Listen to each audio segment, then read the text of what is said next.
வினை தீர்க்கும் வேழமுகத்தானை வேலவன் அண்ணனை வேதநாயகன் மகனை வடிவம் மஞ்சளில் தந்த வடிவாம்பாள் பாலகனை போற்றி. ஸ்ரீ குருபியோ நமக. ஸ்ரீ மகாபெரிவா திருவடி சரணம். ஸ்ரீ சிவன் சார் கமலபாதம் போற்றி. அஞ்சனா மைந்தா போற்றி. வாக்தேவியே நமக. வாணி என் நாவில் வந்து அருள்வாயினி. ஆன்மீக அன்பர்கள் அனைவருக்கும் வணக்கம். பிள்ளை வழக்கம் போல் மங்கள ஆரம்பம் பிள்ளையாரை பற்றி பார்க்கலாம். பிள்ளையாரை பற்றி பார்க்குறச்சே அவருக்கு துவை மாத்துரர் அப்படின்னு ஒரு பேர் உண்டு. ரெண்டு அம்மா அப்படின்னு.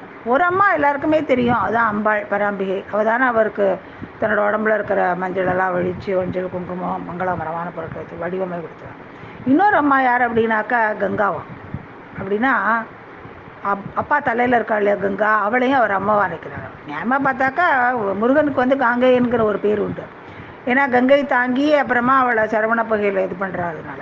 அப்புறம் அவருக்கு வந்து அம்மா அப்படின்னு சொன்னாக்கா அவர் ஷண்மாதுரர்னு பேர். அதாவது 6 அம்மா கிருத்திகா பெண்களை தான் அவர் அம்மாவாக இது பண்ணார். ஆனால் பிள்ளையார் வந்து அம்பாளோட சேர்த்து கங்கா. இத்தனைக்கும் அம்பாளுக்கு வந்து கொஞ்சம் கோபம் வரும். சௌந்தரலகரியில் 51ஆவது ஸ்லோகத்தில் சிவே சிங்காராத்ரான்னு ஒரு பாட்டு வரும். அந்த பாட்டில் வந்து தலையில் உட்காண்டிருக்காள் சிவன் தலையில் அப்படின்னு அவளுக்கு கொஞ்சம் கோபம் வருதான். இப்படி தலைமையில் ஏறி உட்காண்டிருக்காள். ஆனால் பிள்ளையாருக்கோ அவள் கங்கையும் தன்னோட அம்மாவாகவே நினச்சிக்கிறாங்க. அதனால் அவருக்கு கங்காதேவியும் தன்னோட அம்மாவாகவே இருக்கிறாங்க. அந்த அளவுக்கு வந்து அவருக்கு வந்து ரொம்ப தாய்ப்பாசம் இருக்குது. பிள்ளையாருடைய கருணையை பற்றி சொல்கிறதுன்னு நிறைய சொல்லிகிட்டே போகலாம். அதுக்கப்புறம் அடுத்தது வந்து காயத்ரி, அதாவது சந்தியாவந்தனம் ஒழுங்காக 3 வேளையும் பண்ணுறவாளுக்கு கிடைக்காது எதுவுமே கிடையாதுன்னு சொல்கிற மாதிரி ஒரு அருளுரை பண்ணியிருப்பா பெரியவா. கன்னடியன் கால்வாய் அப்படின்னு சொல்லிட்டு. அந்த கன்னடியன் கால்வாயில் வந்து பெரியவா ரொம்ப விஸ்தாரமாகவே ஒரு கன்னடியன் கர்நாடகாலேருந்து ஒருத்தர் வந்து பண்ண கதையை சொல்லியிருப்பான். அதாவது ஒரு ராஜாவோட கர்ம வியாதியை வந்து அந்த பிரம்மச்சாரி எப்படி போக்கினா அப்படிங்கிறது தான் கதை. அதாவது சுமார் 500-600 வருஷங்களுக்கு முன்னாடி திருவனந்தபுரத்தில் ஆட்சி செஞ்சுட்டு இருந்த ஒரு ராஜாவுக்கு, கேரள ராஜாவுக்கு தீராத ரோகம். என்ன வியாதி என்ன வைத்தியம் பார்த்தாலும் ஒன்றுமா குணமாகலை. ராஜ வைத்தியமாக எல்லாம் பார்த்தாச்சு. ரொம்ப கஷ்டப்பட்டான். அப்போ பகவானை பிரார்த்தனை பண்ணிட்டு தூங்கிட்டான். இப்போ சொப்பனம், அது சொப்பனத்தில் ஆகாசத்துக்கு பூமிக்குமோ பெரிய ஒரு ரூபம். ராஜா, உனக்கு ஏற்பட்டிருக்கிறது கர்ம வியாதி. ஜென்மாந்திரத்தில் நீ பண்ண பாவத்தில் மிச்சம் இருக்கிற சேஷந்தான் ரோகமாக வந்திருக்கு. இது நீ அனுபவிச்சு தான் தீர்த்துக்கணும். ஔஷதத்துலலாம் ஒன்றும் குணப்படுத்த முடியாது. ஒன்று வேணால் செய். உன்னோட ஆகிருதிக்கு ஒரு எள்ளால் ஒரு பிரதிமை பண்ணி உருவம், அதாவது அதுக்குள்ளே ஃபுல்லாக தங்கத்தில் ரொப்பி அதில் உன் கர்மாவை பாபத்தை, அதாவது ரோகத்தை ஆவாகனம் செஞ்சு நல்ல சத்தான ஒரு பிராமணனுக்கு தானம் கொடுத்துடும். அப்போ அது கர்மா உன்னை விட்டு போயிடும். அவன் நல்ல மந்திர சக்தி உள்ளவனாக இருந்தால் ரோகத்தை ஜெரிச்சுருவான். எப்படி ஆனாலும் அவனுக்கு இப்படி ரோகத்தை உண்டாக்குறதுக்கு பரிகாரமாக தான் சொர்ணம் கொடுக்க சொல்லிடுச்சு. ராஜா அப்படியே அதே மாதிரி எழுந்த உடனே விடிகாரத்தால் அதே மாதிரியே எள்ள பிம்பம் பண்ணி அதுக்குள்ளே தோரம்பருப்பு அளவில் ஸ்வர்ணமணிகளை கொட்டி ரொப்பி வச்சான். அப்புறம் தான சமாச்சாரத்தை பிராமண மகாஜனங்களுக்கு ஒளிவு மறைவு இல்லாமல் சொன்னோம். தானம் வாங்கி யாருமே வரல. ஏன்னா ராஜா கர்மாவை அனுபவிச்சு கொண்டுதான். சொர்ணத்துக்காக நம்மளோட மந்திர சக்தியை பணம் வைக்கிறதா. மந்திர சக்தி போதாமல் இருந்துட்டா உயிரியை பணம் வைக்கிற மாதிரிவே எல்லாரும் ஒதுக்கிட்டான். ராஜாக்கனா ஐயோ என்னடா ரோகம் தாங்க முடியலையே அப்படின்ட்டு சரி வெளிராஜனுக்கு எல்லா 4 பக்கத்துலேயும் தண்டாரா போட ஆள் அனுப்பினான். கேரள ராஜா விஷயம் கர்நாடக ராஜ்யத்துக்கு போச்சு. அங்கே நல்ல மந்திர சக்தியும் தைரியமும் உள்ள ஒரு கன்னட பிரம்மச்சாரி தானம் வாங்கிக்கிறதுக்காக திருவனந்தபுரத்துக்கு வந்தான். ராஜாவுக்கு ரொம்ப சந்தோஷம். உடனே விதிவத்தா தார வார்த்து எள்ளு பொம்மையை பிரம்மச்சாரிக்கு தானம் பண்ணோம். அப்போ ஒரு ஆச்சரியம் நடந்தது. பிரம்மச்சாரி அந்த பிரதிமையே உத்து பார்த்தான். அது என்ன பார்த்து தன்னோட வலது கையை உயர தூக்கிண்டு சுண்டு வரலையும் கட்டை வரலையும் மடிச்சுட்டு 3 விரலையும் நீட்டி காட்டிட்டு. ராஜா வந்து பூர்வ கால கர்மசேஷம் காலபுருஷன் மூர்த்தியாக பிரதமையில் பிராண பிரதிஷ்டை இருந்தது இல்லையா. அதனால் அந்த பிம்பம் வந்து நிஜமாகவே பிராணன் உள்ள ஜீவனாக இருந்தது. அது இப்படி 3 விரலை உயர காட்டினோட பிரம்மச்சாரி தலையாட்டி அதெல்லாம் முடியாதுன்னா. உடனே மோதிர விரலை மடக்கிட்டு மற்ற 2 விரலை நீட்டுச்சு. அதுவும் முடியாதுன்னா. உடனே நடுவரில் மடக்கி ஆள்காட்டி வரல மட்டும் காமிச்சிது. சரி போனால் போகிறது உன் இஷ்டப்படியே அப்படின்னா பிரம்மச்சாரி. அப்படி சொல்லி முடித்தானோ இல்லையோ பிம்பம் பரம சந்தோஷத்தோடு அவன் காலில் விழுந்து சாஷ்டாங்க நமஸ்காரம் பண்ணி எழுதுது. அப்புறம் பிம்பம் வெறும் பிம்பமான இருது. காலபுருஷன் அதை விட்டு போயிட்டான். யாருக்கும் ஒன்றும் புரியல. ராஜாவோ பிரமிச்சு போயிருக்கான். அப்போது பிரம்மச்சாரி எல்லாரையும் பார்த்து சொல்கிறான். பிரம்மச்சாரி பிம்பத்தை உத்து பார்த்தப்போ, உனக்கு என்னோட மந்திர ஜபத்தில் எவ்வளோ பலனை கொடுத்தா நீ என்னை பாதிக்காமல் போவ அப்படின்னு மானசீகமாக கேட்டான். அவன் ஒரு நாளில் 3 வேளையும் திருக்கால சந்தியாவதன பலனை கொடுத்தா போயிடுன்னு அது பிம்பம் சொல்லிச்சு, 3 விரலை காமிச்சு. அவ்வளோ பெரிய பலனெலாம் கொடுக்க முடியாதுன்னு சொன்னோடனே இந்த 2 வேளை பலனை கொடுன்ட்டு, அதுவும் முடியாது அப்படின்னு சொன்னோடனே சரி ஒரு வேளை பலனை கொடுக்குறியா அப்படின்னு சந்தியாவந்த பலனான்னு கேட்டுதான். சரி போனா போகிறதுன்னு தத்தம் கொடுத்தான். பயங்கரமான கர்மசேஷம் போயிடுறேன்னு கும்பிடு போட்டு ஓடி போயிடுது. முறைப்படி காயத்ரி செஞ்சால் அதுக்கு எத்தனை வீரியம் இருக்குன்னு இதுலேருந்து தெரிஞ்சின்ற ஜனங்கள் அந்த பிரம்மச்சாரியை ரொம்ப கொண்டாடினான். ராஜாவுக்கா அதில் மகாபலியிட்ட தானம் வாங்க வந்த வாமன பிரம்மச்சாரியை இன்னைக்கு இவனோட தன்னோட ரூபத்தில் தன்னோட உபாதையை தீர்த்திருக்கானோன்னு தோணித்து. நம்ம வாமனர் மகாபலிக்கா விசேஷமாக ஓணம் கொண்டாடுறது கேரளாவில் தானே.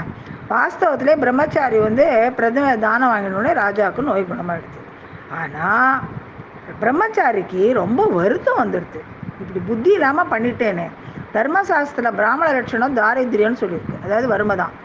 அப்படி இருக்கச்சு கிரகஸ்தனாக இருந்தாலாவது பரவாயில்ல, குடும்ப ரட்சணைக்கு ஏதாவது வேணும். நானும் பிரம்மச்சாரி இந்த மாதிரி ஒரு இதை எனக்கு ஐஸ்வர்யமாக காயத்ரி பிரம்மச்சாரிக்கு இருக்கிறச்சே நான் எப்படி அதை ஸ்வர்ணதானத்தை வாங்கிட்டு இந்த மாதிரி பண்ணிட்டேன் அப்படின்னு ரொம்ப வருத்தப்பட்டுட்டு, சரி இதுக்கு ஏதாவது பிரதிகிரக தோஷத்தை சம்பாதிச்சுட்டேன், ஏதாவது பண்ணணும். ராஜாவுக்கு என்னமோ பரிகாரம் பண்ணிட்டேன், ஆனால் என்னோட தோஷத்துக்கு என்ன பரிகாரம்? ஒருவேளை காயத்ரி தத்தம் கொடுத்தது தப்பு தான். லோகம்லாம் நன்னாக இருக்கணும்னு பிராமண தர்மகத்தா மாதிரி போஷிக்க வேண்டிய காயத்ரி சக்தியை யாரோ ஒரு ஆளுக்காக சொல்லிவிட்டது ரொம்ப தப்பு. இப்படிலாம் பண்ணாமல் ஸ்வர்ணத்தையும் வேற வச்சு வாங்கிட்டேன். இதுக்கு ஏதாவது பிராயச்சித்தம் பண்ணணும், என்ன பண்ணுறது அப்படின்னு சொல்லிட்டு ரொம்ப யோசித்தான். ராஜாவுக்கு சரீர வியாதி போச்சோ இல்லையோ இவனுக்கு மனோவியாதி வந்துடுச்சு.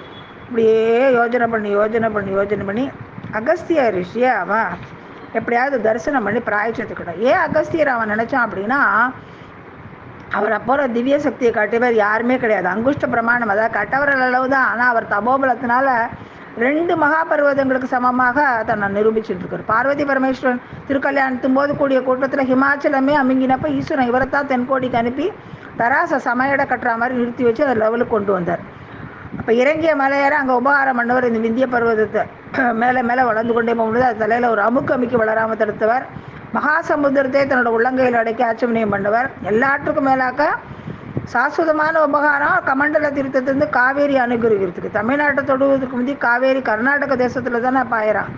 அங்கே பல குடும்பங்கள் அகஸ்தியரே தங்களோட குலத்துக்கு ரட்சகராக ஆச்சாரியாலாக பூஜித்து தான். அப்படிப்பட்ட ஒரு குடும்பத்துலேருந்து வந்தவன் தான் நம்ம இந்த கதையோட பிரம்மச்சாரி.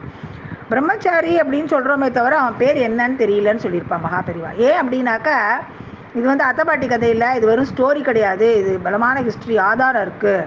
பிராச்சீன வேகமாலா அப்படின்னு ஒரு பழைய ஒரு புக்கு, தாமிரசாசனம், அதெல்லாம் தொகுத்து பம்பாயில் இருக்கிற ஒரு பிரஸ்காரா காவியமாலான்னு ஒரு சீரீஸ் பிரசுரம் பண்ணியிருக்கான்.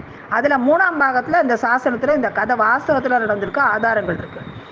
வெள்ளக்கார ராஜ்யம் நடும்போது மெட்ராஸ் பிரசிடென்சி அரசாங்கத்தில் ஆர்கியலாஜிக்கல் டிபார்ட்மெண்ட்டில், அதாவது 1903 வருஷாந்திர ரிப்போர்ட்டில் 84வது பக்கத்தில் இந்த கதை சம்பந்தப்பட்ட சாசனம் கொடுத்துருக்கு.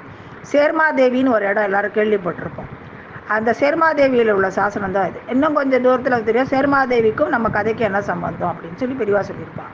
விட்டு கட்டி சொன்ன கதை இல்லை அப்படிங்கிறதுக்காக சொல்லியிருப்பான். அந்த பிரம்மச்சாரிக்கு ஏதாவது பேர் வச்சு விடலாம், ஆனால் அவன் நிஜமாக இருக்கிறதுனால வைக்க முடியலன்னா அவன் தன் பேரை கூட சொல்லலை. உசத்தியான உத்தமமான காரியம் பண்ணின பறவை தங்களோட பேரை சொல்லாமல் போனதுருக்கான். ஆனால் நாமெல்லாம் ஒன்றுமே பண்ணாமல் தம்பட்டம் அடிச்சுக்கிறோன்னு கூட பெரியவா குறிப்பிட்டிருப்பான். அகஸ்தியர் சிரஞ்சீவியாக மலையாளத்தில் சபஸ் பண்ணிட்டு இருக்குன்னா, பிரம்மச்சாரி என்ன பண்ணுறான், மலைய பருவத்திற்கு யாத்திரைக்கு போகிறான். அந்த மலைய மாறுதம்னு சொல்கிற அந்த தென்றல் காற்று அப்படியே வீசின்னு இருக்கு. வடக்கையிலேருந்து வருதே அதுக்கு வாடை காற்றுன்னு பேர். தெற்கையிலேருந்து வரதே அது வசந்த காற்று. அவ்வளோ ஹிதமாக இருக்கும். அப்போ சிசிரத்தில் வாடை காற்று வரும், இந்த இதில் தென்றல் காற்று வரும். மலைய பருவதம் அப்படின்னு சொல்லப்படுறது இந்த பொதிகை மலை. மலையாள பாஷை ஏற்பட்ட காலத்துக்கு அப்புறம் மேற்கு பக்கத்து கொஞ்சம் தாண்டிட்டாலே இது மலையாள ராஜ்யம் தான். தமிழ்நாட்டில் சேர ராஜ்யத்தை சேர்ந்ததாக தான் இருந்தது இன்றைக்கி மலையாளம். அதுக்கப்புறம் அது கேரளம் ஆயிடுது. அப்புறம் அது கேரள ராஜாக்கள் கீழே வந்துடுது. அப்புறம் பிரிட்டிஷ் ராஜ்யத்தும் போது சில தமிழ்நாட்டில் திருநெல்வேலி ஜில்லாவில் வந்தது. அப்புறம் சுதந்திரம் வந்த பிற்பாடு கன்னியாகுமரி ஜில்லான்னு ஏற்பட்டு இன்னும் அநேக பகுதிகள் தமிழ்நாட்டில் சேர்ந்துருக்கு. கொடகு தேசத்தில் காவேரியை உண்டு பண்ணின கொடகு, கர்நாடகம், தமிழ்நாடு 3க்கும் ஜீவனத்தை அனுகரித்த அகஸ்தியர் தமிழ்நாட்டுக்கும் மலையாளத்துக்கும் பொதுவாக ஆதி சேர ராஜ்யம் பகுதிகளுக்கு வாழ்வு தருவதற்காக மலைய பருவத்திலேருந்து தாமிரபரணி உற்பத்தி பண்ணார். அந்த புண்ணிய நதி ஆரம்பத்தில் கொஞ்சம் தூரம் பழைய கேரள ராஜ்யப்படி, அப்புறம் தென்பாண்டி நாடுங்கிற தமிழ் தேசத்துக்கு வந்துடும். அகஸ்தியர் என்ன பண்ணுறார், திருவனந்தபுரத்தில் அகஸ்தியர் தரிசனம் ஒன்றே குறியாக பொதிக்கு புறப்பட்டார் இல்லையா பிரம்மச்சாரி. அப்போ தானம் பெற்ற அத்தனை சொர்ணத்தோட காட்டு வழிகளில் போகிறது ஆபத்து இல்லையா. அதனால் என்ன பண்ணால் அம்பாசமுத்திரத்தில் அவனோட நம்பிக்கைக்கு ஒரு கோவில் குருக்கள் ஒருத்தர் இருந்தார். அவர்கிட்ட சொர்ணத்தை கொடுத்துட்டு, அகஸ்திய ரிஷியோட தரிசனம் ஆனப்புறம் நான் வந்து சொர்ணத்தை எப்படி லோபாகாரமாக செலவழிக்கிறதுன்னு உங்கள்கிட்டேருந்து வாங்கிக்கிறேன் அப்படின்னு சொல்லி கொடுத்தோம். தோரம்பருப்பு மாதிரி இருந்த அந்த சொர்ணமணிகள் அடங்கிய மூட்டையை குருகள்கிட்ட ஒப்படைச்சிட்டும், சில்லறைக்கு அந்த மாதிரி பொன்மணிகள் அந்த நாளில் வந்து அரசாங்கத்தோட யூஸ் பண்ணுவோம். பவுன் அத்தனை மலிவாக இருந்த காலம். சரின்ட்டு அவர்கிட்ட கொடுத்துட்டு அப்புறம் வந்து வாங்கிக்கிறேன்ட்டு போனான். அவனுக்கு வந்து பசி, தாகம், தூக்கம் எதுவுமே இல்லை, கால்வெளி எதுவுமே இல்லை. அப்படி நடந்து நடந்து நடந்து நடந்து போய் ஒரு இடத்துல போய் அப்படி கண்ணை இருட்டின்னு வந்து மயக்கமாகி விழுந்துட்டான். அப்போ ஒரு பிராமணர், வயசான பிராமணர், அவர் வந்து பிரம்மச்சாரியை காப்பாற்றினார். அவர் வந்து வேறு யாரும் இல்லை, அகஸ்தியர் தான். அப்படி ரூம் எடுத்துன்னு வந்திருந்தார். எனக்காக இவன் ரொம்ப சிரமப்பட்டுன்னு வரான். அவனோட தீர்க்க திருஷ்டியில் அவர் தெரிஞ்சுட்டார். உடனே தானே எதிர்கொண்டு போய் அவனை பார்க்கணுன்னு பாதி வழியிலே வந்துட்டார். அதனால் கொஞ்சம் அவனை சோதிக்கணுங்கிறதுனால சிரம பரிகாரம் செய்துட்ட உடனே எங்கே போகிற அப்படின்னு கேட்டார். வேறு வேலை இல்லை, சித்தம் போக்க சிவம் போக்க. அவர் எங்கே இருக்காரோ அகஸ்தியர், அவரை போய் தேடிட்டு காட்டிலையும் மலையிலையும் அலைஞ்சிட்டு ஏன் இந்த பண்ணுற அப்படின்னு தடுக்கிற. அதெல்லாம் முடியாது, முன் வச்ச காலை பின் வைக்கிறதா இல்லை.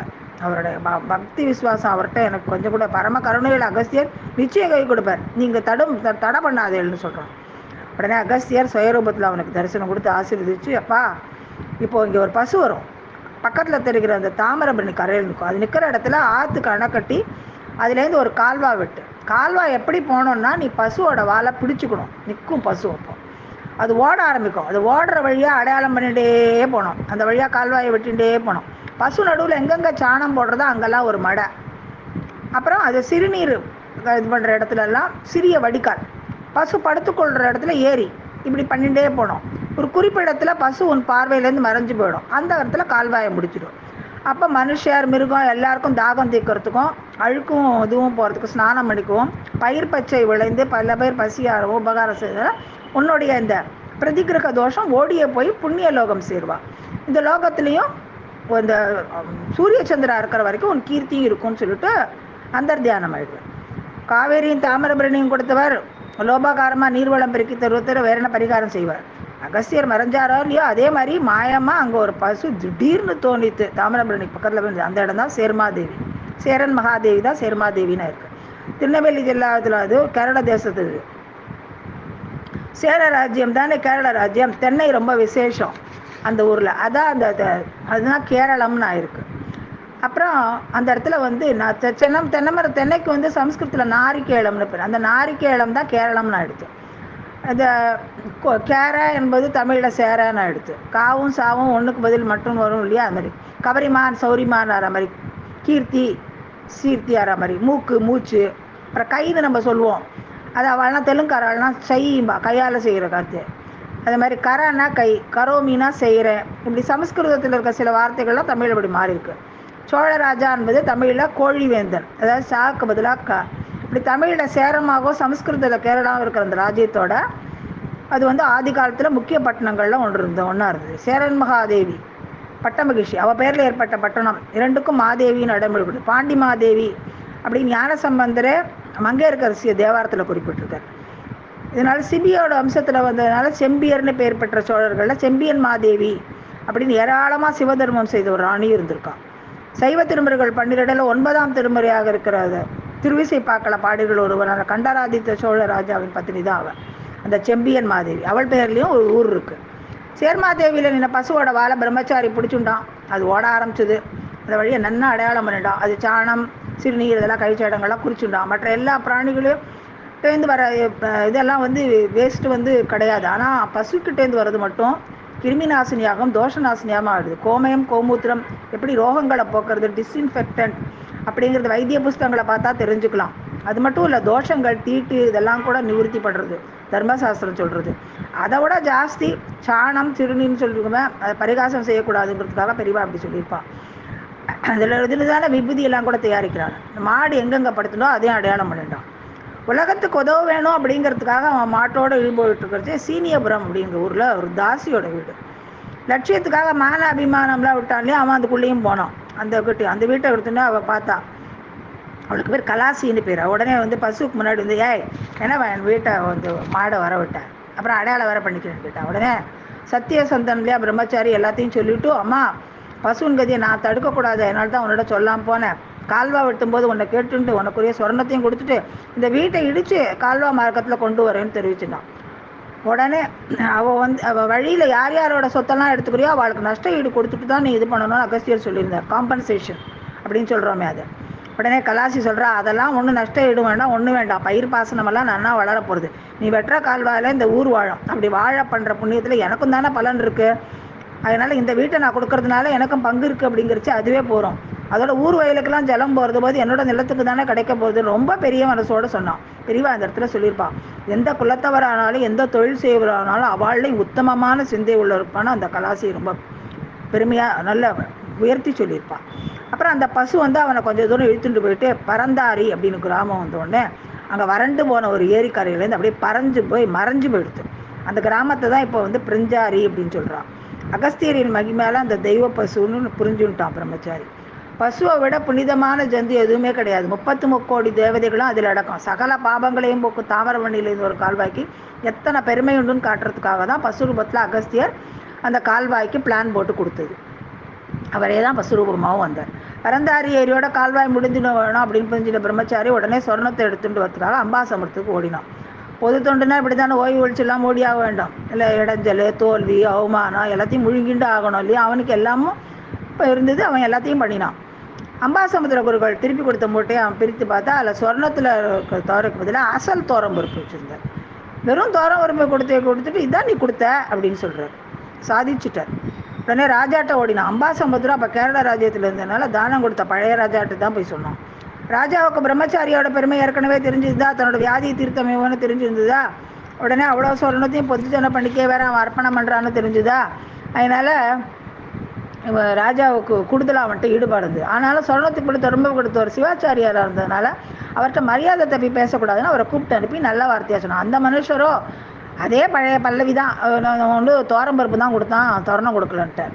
சரின்ட்டு அவரை சத்திய பிரமாணம் பண்ண வைக்க ஒன்று தான் வழின்னு சொல்லிட்டான். சரி நீங்கள் பூஜை செய்கிற அந்த கஷ்யபேஸ்வர மகாலிங்கத்தை தொட்டுண்டு பிரமாணம் பண்ணுங்க. உடனே குருக்களும் ஒப்புண்டார். ஏன்னா மந்திர சாஸ்திரத்தில் ரொம்ப கெட்டிக்காரர். தன்னோட மனசில் ஒரு தந்திரமாக ஒரு திட்டம் போட்டார். அதாவது ஆலயங்களில் நம்ம ஜீர்ணோத்தாரணம் கும்பாபிஷேகம் பண்ணும்போது என்ன பண்ணுறோம், மூர்த்திகள கலைகளை, அதாவது நமக்கு பிராணன் மாதிரி இருக்கிற அந்த விக்கிரகங்களை, பிராண பிரதிஷ்டையாக இருக்கிற இந்த தெய்வாம்சங்களை கலாகர்ஷ்ணம் அப்படிங்கிற சடங்கால் கும்பத்தில் ஆக்கர்ஷிடுவான். அப்போ அந்த விக்கிரகத்தில் தெய்வ சக்தி இருக்காது, அது பூஜை பண்ண வேண்டாம். அது சாக்கில் மூடிட்டு அது இருக்கிற இடத்த வெட்டி கொத்தி ரிப்பேர் பண்ணிவிட்டோம். அதுக்கப்புறம் நம்மளும் என்ன பண்ணலாம், அதே போல் அந்த விக்கிரகத்தில் இருக்கிற மூர்த்தியில் இருக்கிற இதை எடுத்து ரகசியமாக கஷ்யபேஸ்வர சாமி கலைகளை கோயிலுக்கு பக்கத்தில் இருக்க புளிய மரத்தில் வச்சுட்டோம், வெறும் கல்லாகி விட்ட லிங்கத்தை தொட்டு சத்தியம் பண்ணுவோம் அப்படின்னு திட்டம் போட்டார். உடனே என்னாச்சு, அப்போ ராத்திரி சிவன் வந்து அந்த இவனோட கனவுல வந்து, அந்த பிரம்மச்சாரியோட கனவுல வந்து, நீ வந்து என்ன பண்ணுற, நாளைக்கு குருக்கள் வந்து புளிய மரத்தில் என்ன கலாகிருஷ்ணம் பண்ணி வச்சுருக்காரு, அதனால் நீ புளிய மரத்தை தொட்டுண்டு அவர் பிரமாணம் பண்ணாலே போதும்னு சொல்லிவிடுறார். உடனே பிரம்மச்சாரி குருக்கள் ராஜா ஊர் ஜனங்கள் எல்லாரும் கோயில் வாசலில் கூடுறா. சன்னிதானத்துக்கு போக இருந்தப்போ பிரம்மச்சாரி சுவாமி சொன்ன மாதிரியே இத்தனை காலமாக சாமியை தொட்டு பூஜை பண்ணிட்டு இருந்த சிவாச்சாரியாரிடம் போயிட்டு சுவாமியில் கை வச்சு சத்தியம் பண்ணுன்னு சொல்கிறது எனக்கு அபச்சாரமாக இருக்குது, அதனால் என்னோட அல்ப விவகாரத்துக்காக பரமேஸ்வரன் இழுக்கணும் வேண்டான்னு தோன்றுறது. அதனால் அவர் என்ன பண்ணால் அந்த புளிய மரத்தை தொட்டுண்டு பிரமாணம் பண்ணாலே போகிறோம். பச்சை மரத்தை தொட்டுண்டு யாரும் பச்சை பொய் சொல்ல முடியாது, பச்சை பொய் சொல்ல யாருக்கும் மனசு வராது இல்லையா, துணிய மாட்டாள் இல்லையா அப்படிங்கிறான். உடனே அவனோட பெருந்தன்மையை பார்த்து எல்லாரும் ஆஹா ஓஹோங்கிறான். உடனே இது சுவாமி ஆடின நாடகத்தினால அவனுக்கு கிடைச்சலாமா. ராஜா குருக்களை பார்த்து பிரம்மச்சாரி சொல்கிறது நல்லா தான் இருக்குது, ஏன்னா இந்த பச்சை மரத்தை தொட்டுன்னு சத்தியம் பண்ணணும். இந்த நிலவரத்தில் எதிர்க்கும் துணிஞ்ச குருக்கள் அதே போல் சுவாமி ஆவாகனம் பண்ணி வச்சிருந்த விஷயத்தை தொட்டபடியே பிரமாணம் பண்ணார். இந்த பிரம்மச்சாரியனிடம் கொடுத்து வச்சிருந்த அதே மூட்டையை நான் அப்படியே தான் அவரிடம் திருப்பி கொடுத்தேன், இது சத்தியம்னு சொன்னார். சொன்னாரோ இல்லையோ பெரிய ஜுவாலை எழுந்தது, அவர் பஸ்மமாயிட்டார். யார் எந்த பண்ணினாலும் இருக்கலாம், ஆனால் தன்னை நம்பி ஒரு பொருளை ஒப்படைச்சொன்ன மோசம் பண்ணால் அது சத்தியத்துக்கு அப்பாற்பட்டது. எல்லாத்துக்கும் மேலே ஜனங்களை பாபகரிகாரத்துக்காக நல்ல காரியம் பண்ணுற தான் பூஜை பண்ணுற அந்த சாமியவே தன்னோட மோசடி குழந்தையாக்கி பார்த்தார் இல்லையா குருக்கள், வரம்பு மீறி பண்ணினார் இல்லையா, அதனால சுவாமி வந்து அவரை எரிச்சிட்டார். அப்படியே மலைச்சு போன ராஜாவும் மற்றவர்களுக்கும் பிரம்மச்சாரி விஷயத்தை சொல்கிறான். உடனே ராஜா குருக்கள் வீட்டை நன்றாக சோதனை போட்டால் சொர்ணம் மட்டும் கிடச்சிது. ஒரு முறை தானம் கொடுத்ததே மறுபடியும் பிரம்மச்சாரிக்கு வீட்டு கொடுத்து ரொம்ப சந்தோஷப்பட்டான் ராஜா. குருக்களை தகனம் பண்ணினதுனால கசியபேஸ்வரருக்கு தரகேஸ்வரர் அப்படின்னு புதுசாக பேர் வந்தது. இன்றைக்கும் பேச்சு வழக்கில் அவரை எரிக்கட்டி சாமி, எரிச்சமுடியார், எரிச்சாவடையார் என்னலாம் சொல்லுவாள். அந்த ஊரில் கோர்ட்டில் பொய் சொல்கிறவா கூட அந்த சாமி முன்னாடி சத்தியம் பண்ண சொன்னாக்க உண்மையை சொல்லிடுவாள். அந்த அளவுக்கு அந்த சுவாமி அவ்வளோ பேர் போனவர். அப்படியே அகஸ்தியர் உத்தரப்படி சொல்கிறதுண்டு சேர்மாதேவியில் அணை கட்டி மாடு போன மார்க்கமாக அணையிலது கால்வா வெட்டி அப்புறம் வடிகால்கள், மடைகள், ஏரிகள் எல்லாம் அங்கங்கே அமைச்சு அந்த பரந்தாரி அப்படிங்கிற அந்த இடத்துல பெரிய மடுவில் கால்வாயை கொண்டு முடித்தோம். சீனியபுரத்தில் அந்த கலாசி தன் வீட்டை எடுத்து கால்வாயை கட்டிக்கொண்டு போகிறதுக்காக அனுமதிச்சு இந்த பிரதிநிதியாக அங்கே அமைஞ்ச இந்த மடைக்கு கலாசி மடைன்னு அவ பேரையே வச்சோம். கால்வாய்க்கும் கலாசி கால்வாய்னு பேர் வச்சோம். அவளே இப்படி கேட்டுக்கொண்டான்னு சொல்வா சில பேர். ஆனால் பெரியவா சொல்லியிருப்பா, அது ஒன்று எனக்கு சம்மதம் இல்லை, ஊருக்கு நன்மைக்காக வெட்டப்படுற ஒரு கால்வாய்க்கு நஷ்ட ஈடு இல்லாமல் தன் வீட்டையே கொடுத்தவளுக்கு தியாக புத்திக்கு அப்படிலாம் சொல்லியிருக்க மாட்டா. அவளோட பெயரை இவனாகவே வச்சு அவளுக்கு என்றைக்கும் புகழ் தேடி கொடுத்தான். அவனுடைய குணசிறப்புக்கு இது ஒரு பொருத்தமாக இருக்கு. ஆனால் அவள் பெயரை சிரஞ்சீவி ஆக்கினவன் கால்வாக்கே காரணபூதம் கருவின்னு இருந்தவன் தாம் பேர் உலக தெரியாமல் இருந்து அப்படியே போயிட்டான். இன்றைக்கும் ஆயிரக்கணக்கான ஏக்கர் சாகுபடிக்கும் ஆயிரக்கணக்கான மனுஷர்கள், மிருகங்கள் குளிக்க நீரை திறந்து அந்த கால்வாய் மாத்திரம் அப்படியே இருக்குது. ஆனால் பேர் தெரியவானோட ஊரை வச்சுட்டு அதை கன்னடியன் கால்வாய்ன்னு சொல்கிறான். கர்நாடக குல்யா அப்படின்னு சேர்மாதேவி சாசனத்தில் சமஸ்கிருத பேர் கொடுத்துருக்கு. அந்த சாசனத்தை திருவனந்தபுரம் சமஸ்தானத்தார் நல்லபடியாக காப்பாற்றி கொடுத்துருக்கான். இத்தனை செய்தவனுக்கு அகம்பாவம் விட போகிறதே. ஈஸ்வர கிருபை இல்லாவிட்டால் மனிதன் சாதித்த எந்த சாதிப்பும் வளர்ந்துக்காது, என்னைய பாவம் அவனுக்கு போய்விட போகிறதுன்னு சுவாமி ஒரு சோதனை பண்ணார். அணையும் கால்வாயும் கட்டி முடிஞ்சானோ இல்லையா, அப்புறம் 2-3 வருஷம் மழையே இல்லை. தாமிரபரணி ஆறே வத்தி போயிடுச்சு. அப்புறம் ஆறே வத்தி போன அப்புறம் அணையும் கால்வாயும் வச்சுன்னு என்ன பண்ணுறது? ஆச்சாரிய சுரூபான அகஸ்தியர் மூலமே ஈஸ்வரனை உபாசித்த பிரம்மச்சாரி அப்போது அவரே தஞ்சம்னு இந்த சேர்மாதேவி தாமிரபரணி மலையில் தலைகீழா நின்றுட்டு பகீரதன் மாதிரி தபஸ் பண்ண ஆரம்பித்தான். தன்னுடைய பிரதிகிரக தோஷம் போக வேண்டும்னு எண்ணம் கூட போய் உலகத்துக்கு உபகரிக்க வேண்டும்க்கா வீடு வாசல் பிள்ளை குட்டி எதுவும் இல்லாமல் ஏகாங்கி கட்ட எப்படியெல்லாம் கஷ்டப்பட்டான் லோகத்துக்காக. அகஸ்தியர் பிரத்யக்ஷ சோதனையில் தேறி அவனை ரொம்ப அப்ரிஷியேட் பண்ணுறார். அப்புறம் அங்கே ஒரு மகாகணபதியை பிரதிஷ்டை பண்ணுறார். மிளகு பொடியில் ஜலம் விட்டு கெட்டியாக கலந்து அது கணபதியின் உடம்பு பூரா அப்பிடும். அப்புறம் அந்த ஜல கஷ்டத்தில் எப்படியாவது குடமாக தண்ணி கொண்டு விக்கிரகத்தின் ரூபமே கண்ணுக்கு தெரியாதவே தடன்னு அதுக்கு அபிஷேகம் பண்ணும். மழை கொட்டி தீர்த்தணும். தாமிரபரணியில் பூர்ண பிரவாகம் ஏற்பட்டு அணை வாக்கால் விடுறோம். அவனும் அப்படியே பண்ணான். அப்படியே மழையும் கொட்டி அன்னியிலேருந்து அவனுடைய சாஸ்வத தர்மமாக கால்வாய் 5-6 நூற்றாண்டுகளாக இன்னமும் பயன் தந்து கொண்டிருக்கிறது. அகஸ்தியர் அனுக்கிருத்தபடி ஆசந்தார்க்கம் அவன் கீர்த்தி அப்படியே நிலவுங்கிறதுல சந்தேகம் இல்லை. இந்த மாதிரி இப்போதும் எப்பயாவது மழை தப்பிச்சு அப்படின்னாக்கா அந்த சேர்மாதேவி பிள்ளையாருக்கு மிளகுபொடி காப்பு சாத்தி அபிஷேகம் பண்ணால் உடனே மழை கொட்டிடலாம். அங்குள்ள வேத பாடசாலைக்கு பக்கத்தில் கால்வாய் மடையில் வருஷம் மழை பெஞ்சாலும் பெய்யாட்டாலும் ஒரு நாள் மகாகணபதிக்கு பிரார்த்தனை பண்ணுறான். அவருக்கு மிளகு பிள்ளையாருன்னே பேர். நாளில் விலைவாசி கூலி எல்லாம் குறைவாக இருந்ததுனால கால்வா கட்டின விற்பாடும் பவுன் மணிகள் பாக்கி இருந்தது. இந்த கால்வா பரப்புற இடத்துல நதியின் ஸ்நான கட்டத்தில் சிவாலயம் ஒன்று கட்டினான். அதுக்கு சாஸ்வத பூஜைக்காக மானியமும் வச்சான். அப்பன் கோயில் அப்படின்ற பேரில் அது நித்திய பூஜையோடு இன்றைக்கி இருக்குது. அப்புறம் சொர்ணம் மிஞ்சுது, அதை கொண்டு ஆலயத்தின் அங்கமாக அன்னச்சத்திரம் வச்சான். பிற்பாடு திருவாங்கூர் ராஜாங்கத்தாரும் திரவிய சகாயம் செய்து அந்த சந்தர்ப்பணம் நின்று போகாமல் நன்றாக ரட்சித்து நல்ல ஸ்திதிக்கு கொண்டு போயிருக்கான். வயிற்றுக்கு அன்னம், ஆத்மாவுக்கு ஆலய தரிசனம், இரண்டுக்கும் வேண்டிய தீர்த்தம், ஸ்நானம் இல்லாமல் ஆத்மா அபிவிருத்திக்கு ஆச்சாரம் ஏது, அப்படிப்பட்ட தீர்த்தம் எல்லாம் விசேஷமாக உபகரித்த பிரம்மச்சாரியை பற்றி சொல்லிவிட்டு நம்மளோட கதையை பார்த்தா எப்படி இருக்குன்னு பெரியவா சொல்லியிருப்பாள். எத்தனையோ 100 வருஷம் கழிச்சு அவன் கதையை பற்றி சந்தோஷப்படுறோம். நம்ம பற்றி யாராவது ஒரு 600 வருஷத்துக்கு அப்புறம் நினச்சி கூட பார்ப்பாளா? ஒருவேளை அப்படி பேசினா ஆகணும். இன்டகிரேஷன் ஒருமைப்பாடு ஆகுன்னு வாய்ப்பந்தல் போட்டுட்டு ஜோடனை பண்ணிட்டு அப்படின்னு இருந்தோன்னு வேணாம். ஆனால் ஒரே ஈஸ்வரின் குழந்தையாக இருந்தா அப்படிங்கிறதெல்லாம் பொதுவான மனிதாபிமானத்தில் ஒன்று சேர்ந்த அத்தனை ஜனங்களும் அந்த அபிமானத்தை பற்றி இந்த மாதிரியெல்லாம் பாஷா அபிமானம், கட்சி அபிமானம், ஜாதி அபிமானம்லாம் இல்லாமல் நல்லபடியாக லோகக்ஷேமத்துக்காக எல்லாம் பண்ணியிருக்கான்னு தெரியுது. நம்மளும் இதை பற்றி பேசி நம்மளும் இது மாதிரி தெருவுக்கு சண்டையெல்லாம் போடாமல் ஒருத்தருக்கொத்தர் ஒத்துமையாக இருக்கணும். எங்கேயோ இருந்த ஒரு கன்னட வாசனையே இல்லாத தெற்கு கோடி தமிழ் ஜனங்கள ஒரு கன்னடக்காரர் மலையாள ராஜாவின் பொருளை வச்சுண்டு மகத்தான உபகாரம் செய்த இந்த மாதிரியான கதைகளை சொல்லி மனசில் நாம் ஒற்றுமையை வளர்த்துக்கணும் அப்படின்னு பெரியவா சொல்லியிருப்பான். இந்த கன்னடியன் கால்வாயை கேட்டு எல்லாரும் அந்த காயத்ரி மகிமையை தெரிஞ்சுட்டு திருக்கால சந்தியாவந்தனத்தையும் பண்ணி அந்த காயத்ரி மாதாவோட அருளை பெறணும் அப்படின்னு பிரார்த்தனை பண்ணிக்கிறேன். அஞ்சிலே ஒன்று பெற்றான் அஞ்சிலே ஒன்றை தாவி அஞ்சிலே ஒன்றாராக ஆரியர்க்காக ஈகி அஞ்சிலே ஒன்று பெற்ற அனங்கை கண்ட அயலார் ஊரில் அஞ்சிலே ஒன்று வைத்தான் அவன் நம்மை அழைத்து காப்பான்.